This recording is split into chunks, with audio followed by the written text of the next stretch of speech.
जब मैं घर पहुंचा, वो उसे ले जा चुके थे।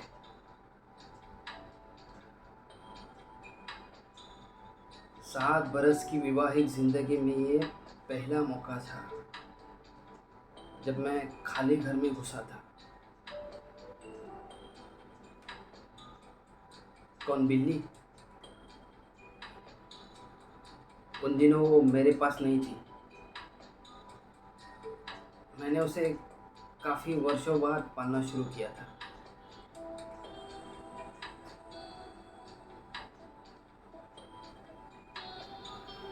दूसरे घरों के पड़ोसी मुझे ज़रूर अपनी अपनी खिड़कियों से झांक कर देख रहे थे। ये स्वाभाविक भी था, क्योंकि मैं खुद खिड़की से झांक कर देखा करता था जब उनके रिश्तेदारों को पुलिस पकड़ कर लेके जाती थी।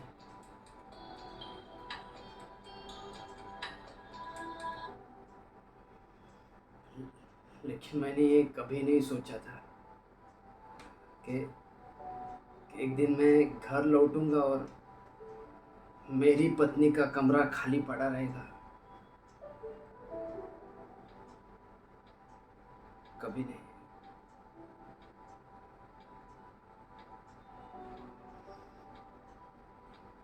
मैं आपसे एक बात पूछना चाहता हूँ। क्या क्या ये अजीब बात नहीं है?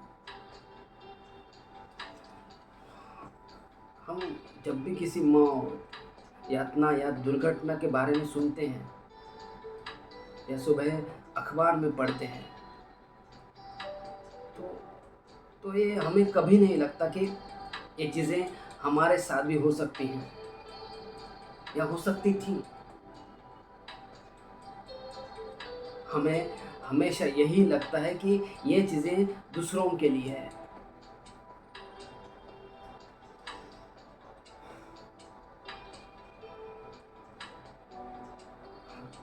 मुझे खुशी है कि आपने बियर ले लिया है। हाँ, आखिर खाली गिलास के सामने आप सारी रात नहीं बैठ सकते।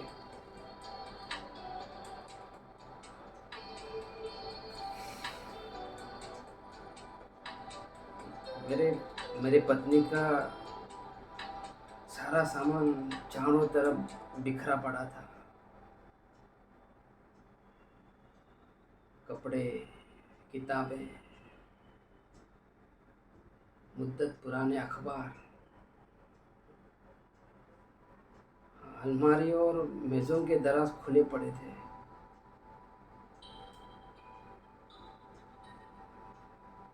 और उनमें से हर छोटी बड़ी चीज़ बाहर फर्श पर उल्टी सीधी पड़ी थी।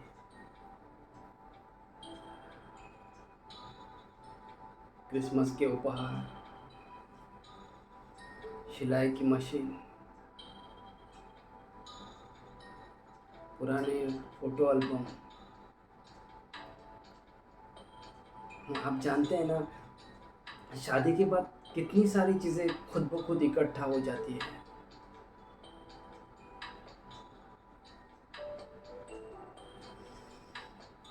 लगता था उन्होंने हर हर छोटी बड़ी चीज़ को उलट पलट कर देखा था, कोना कोना छान मारा था। ऐसे कोई भी चीज़ नहीं थी जो उनके हाथों से बची गई हो।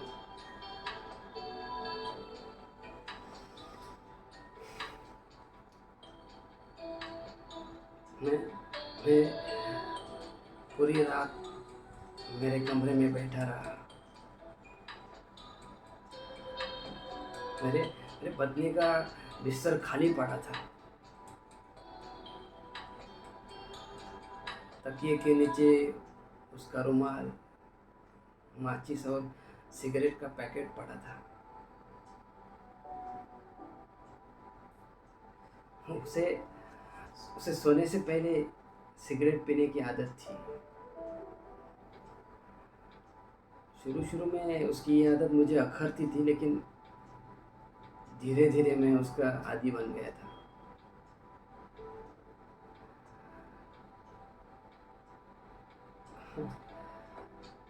कैसा है ना कि हम शादी से पहले कितनी बड़ी बड़ी चीज़ों के ऊपर विचार करते हैं, और शादी के बाद अरसा साथ रहने के कारण हम बहुत सारी बड़ी बड़ी चीज़ें हमारे हाथ से धीरे धीरे फिसल जाती हैं। बच्चे रहते हैं, कुछ छोटी मोटी आदतें, रोज़मर्रा के आपसी मतभेद, जिन्हें हम दूसरों को कभी नहीं बताते।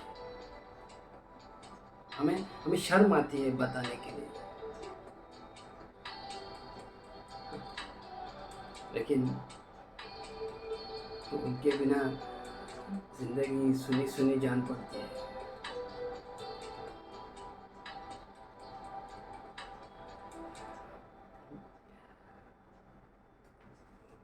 पलंग के पास उसने तिपाई पर अपनी एक किताब रखी थी। पिछले रात उसने जिस पन्ने को पढ़ा था, उस पर उसने निशाने के तौर पर अपनी अपने बालों की क्लिप दबा के रखी थी।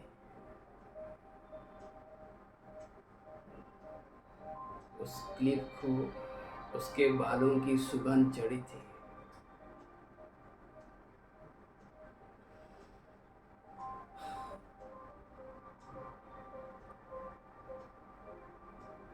मैं सारी रात मेरे पत्नी के चीज़ों के बीच बैठा रहा। मैं उस वक्त मैं अपने में नहीं था। मुझे समझ में नहीं आ रहा था मुझे क्या हुआ था। और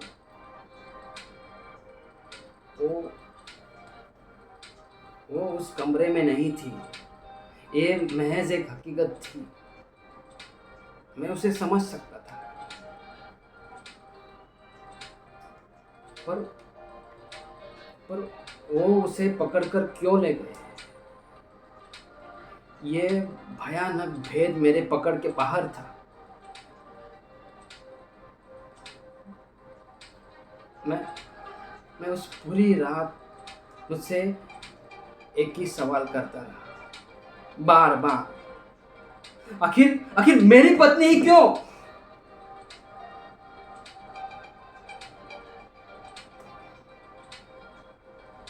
7 बरस की विवाहिक जिंदगी में मैंने मैंने पहली बार अपनी पत्नी पर संदेह किया था। मानो मानो उसने कोई कोई चीज़ मुझसे छुपा के रखी हो, कोई कोई ऐसी चीज़ जिसका मुझसे कोई सरोकार नहीं था। बाद में मुझे पता चला कि पुलिस पुलिस कई दिनों से उसके ताक में थी।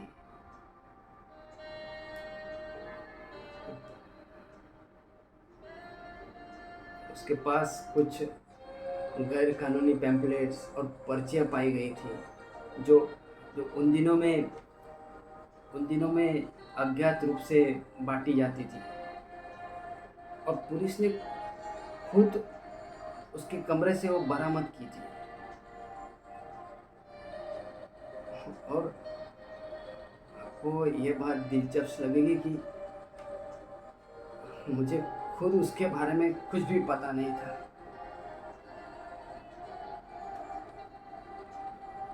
उसके पहले तक हम एक ही कमरे में सोते थे, प्रेम करते थे,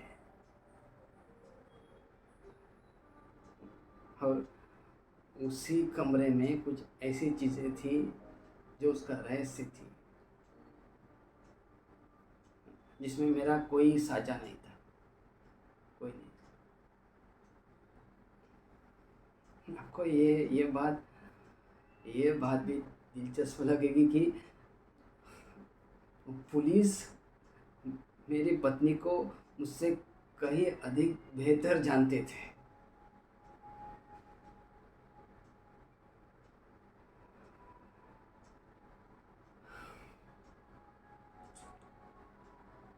ज़रा ठहरिए, मैं अपना गिलास ख़त्म कर लेता हूँ, वरना ये कुछ देर बाद ही बंद कर देंगे। इतनी भी जल्दी नहीं है।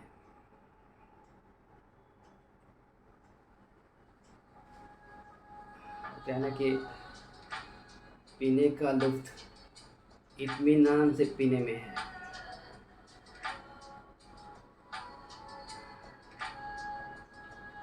अब जानते, हमारी भाषा में एक कहावत है,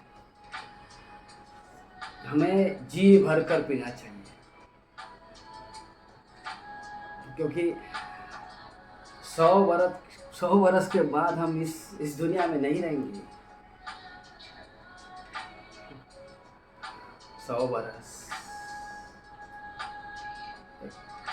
काफ़ी लंबा अरसा होता है ना ये। आप नहीं सोचते कि हम में से कोई भी इतने लंबे अरसे तक जी पाएगा?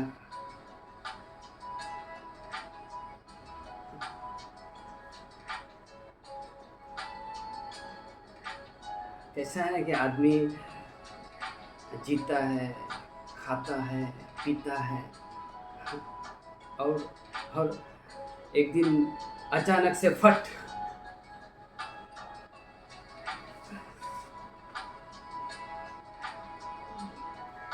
भयानक चीज़ मरना नहीं है।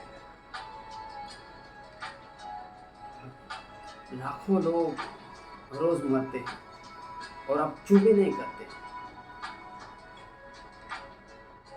भयानक चीज़ ये है, मृत आदमी अपना भेद अपने साथ हमेशा के लिए लेके जाता है, और हम उसका कुछ भी बिगाड़ नहीं सकते। एक तरह से वो हमसे मुक्त हो जाता है।